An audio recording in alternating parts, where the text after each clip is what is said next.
It's the 18th of September and I'm Tom Glass and welcome to The Roast. Tonight, medical marijuana moves one step closer to legislation in Australia, which means it's time to think of some appropriate names and sell it at the chemist. All right.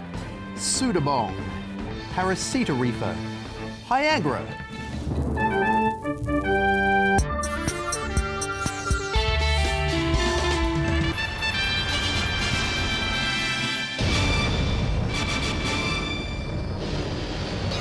Aspirin, Dubifed, and hydroponic corderweed. Of course, if stomach pain persists, you've got the munchies. Eat some Pringles. First though, Mark Humphries has the headlines. Nope. Oxy Punchin' Cones. Peter Costello, the former treasurer who was Australia's economic midwife delivering surplus after surplus, has predicted Australia's days of prosperity will soon come to an end. Mr Costello, seen here being robbed mid-speech, told a property industry event last night that Australia's luck's beginning to run out. Well, it was a good 200 years being the lucky country. Now for our new identity, girt by debt. But current treasurer Joe Hockey isn't so worried. Look, I'm fundamentally an optimist. I think Australia is on the threshold of its greatest ever era. Fantastic! Let me know when I can vote for that government. But in defence of the current government, their ministers are getting great-looking report cards from one of their harshest critics. Some are getting A's and some are getting A pluses. And let's see some of those competent ministers deserving of A's and A pluses.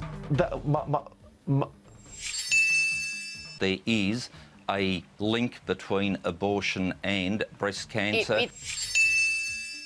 They're still that's taxes. a good sign. I don't need to teach Okay, you, Treasurer, sure. what a tax is. You know that a co-payment, a levy and a tax are all taxes by any other name. Am I correct? Yes. A new Australian website which rates the healthiness of foods has been launched by the George Institute for Global Health. It continues Australia's tradition of having our food judged by someone named George. The site will judge the healthiness of supermarket items using a 5-star rating system. By the way, George Institute, if you need some extra staff to rate things using stars, I know some people with experience who'll be looking for work soon. Essentially, the lower the star rating, the less healthy it is. Hence why you should really limit your intake of this clothes dryer. Professor Bruce Neal from the George Institute explained why he and his colleagues launched the site. We got sick of waiting for the government's website. That's the same reason I started my website, governmentministersinthenutty.com. That could have been your website, government. Snooze, you lose. Of course, the government's own star rating nutritional website was pulled down in February in controversial circumstances. On the day the website was launched, the Chief of Staff for the Assistant Minister for Health, Fiona Nash, called the Department of Health and told them to take it down. And it turns out he didn't want the site taken down because he thought they should have gone with a Tumblr instead. Alistair Furnival was quickly exposed as previously being a lobbyist for the food industry, who had not resigned as a director from his lobbying company while he worked for the Assistant Minister for Health. Some people might be outraged that a person with lobbyist connections can also be a government advisor, not Gary Dawson, who works for the Australian Food and Grocery Council lobby.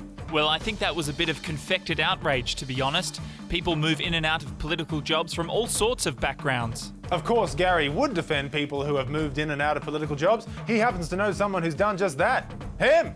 Gary Dawson, the Australian Food and Grocery Council CEO, had been a senior member of John Howard's staff. But even though the government hasn't bothered to put up their own website for over 6 months, that hasn't stopped them from bagging out those who have. The government does have some concerns about the George Institute website because food companies are best placed to calculate star ratings. They sure are. They've already done such a great job labelling nutritional facts on food packaging. Anyone with a microscope, calculator and a few hours of spare time to spend in a supermarket aisle will tell you that. And finally, a hotel owner in Macau has bought 30 Rolls Royces. It's believed he's compensating for his 30 tiny penises. For The Roast, I'm Mark Humphries. Thank you, Mark. I only need one Rolls Royce. Now to our main story, cannabis. Weed, ganja, smokable salad, Hootie and the Bongfish, the Rabbi's Whisper, the Leafy Compadre, Dick Van Dyke's Laugh Chimney, and Casper the Hungry Ghost could become legal for medicinal uses in New South Wales, with a push by the state government towards a trial program gaining pace this week, in stark contrast to people using marijuana who've just been taking it slow. The New South Wales government is considering a private member's bill to legalise small amounts of cannabis for the terminally ill. But not everyone is totally chill with the idea just yet. The Australian Medical Association says more scientific research is still needed. And my cousin Pete has volunteered to head up that research team. But the AMA has some questions first. So we really have to define further what part of the plant is beneficial for certain conditions. Now, obviously, I'm not a chemist or a botanist, but I believe it's the weed part. And earlier today, the Roast's morning show Roast Breakfast gave its 2 cents.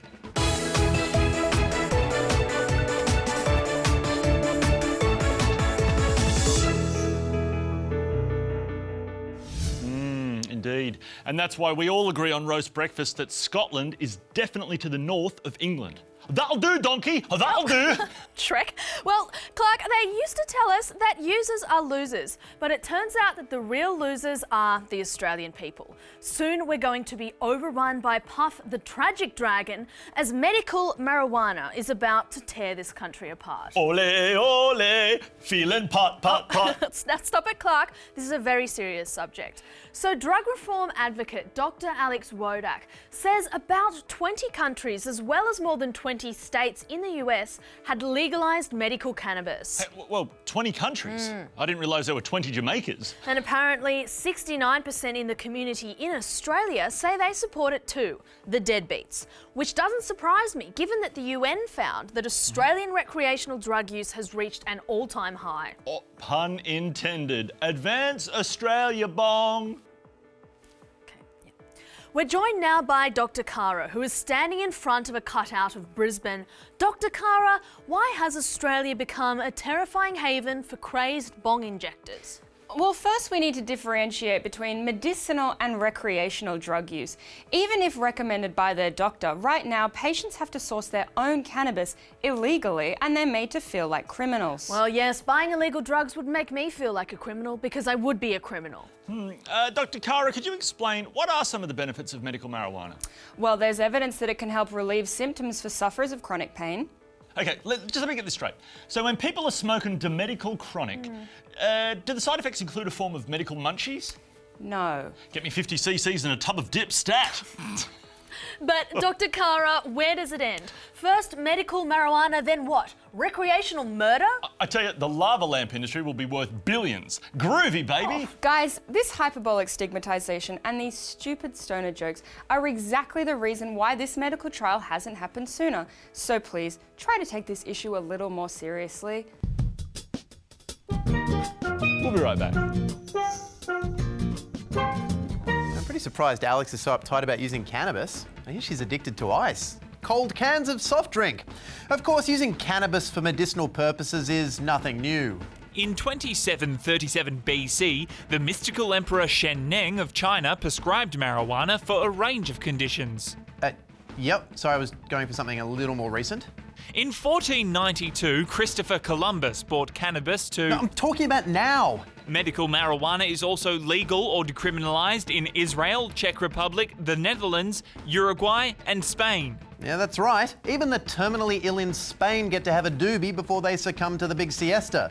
So if Australia doesn't want to be the loser who doesn't smoke when everyone else is smoking, they better give in to that international pressure quick smart. We'll be right back. Have you ever found buying drugs from weird strangers to ease your pain a difficult experience? Wouldn't it be better if you could just pop into your doctor? How much safer would that be, right? We'd love to hear about it at The Roast TV or hashtag RoastTV. So who has been lobbying for changes to the medical marijuana laws? Is it someone from Nimbin? I'm guessing someone from Nimbin. Talkback host Alan Jones has publicised a petition signed by 196,000 people calling on the New South Wales Parliament to allow cannabis use by the terminally ill and chronic pain sufferers. Really? Alan Jones, the controversial radio host and amateur mentalist Alan Jones. Well, I guess he's making amends for all the chronic pain he's caused over the years. Nailed it. And support for this marijuana reform has also come from unexpected sources. Is it the ocean? Mr Abbott replied to me, and the date of the letter is the 23rd of August, in part saying, Alan, I have no problem with the medical use of cannabis, just as I have no problem with the medical use of opiates. And while it's interesting to hear the Prime Minister's opinions on the topic, if you do need cannabis for medicinal purposes, you probably shouldn't take his advice on the dosage. I tried marijuana, but didn't inhale. Meaning he didn't try marijuana, he just tried sucking on the paper. Still, the PM's endorsement is a big one, and it's nice to see that he is fully versed in this controversial topic. I was under the impression that the personal use of cannabis was no longer an offence in New South Wales. Oh, it isn't? Well, someone better tell the cops, because I think we're still busting people for that. You've been charged with possession of cannabis. How do you plead? Oh, I got a permission slip from Mr. Prime Minister.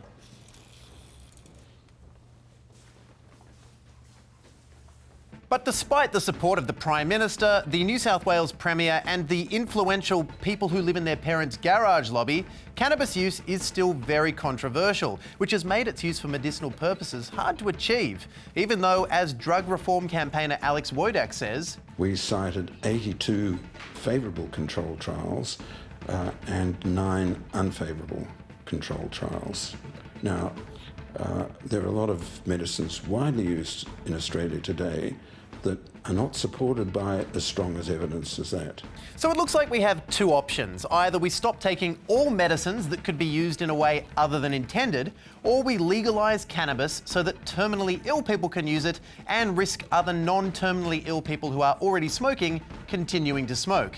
The only difference really being that instead of just regular pot, they'll be smoking Robopuffin, Conedine, Marijuana Fort. I got loads of these.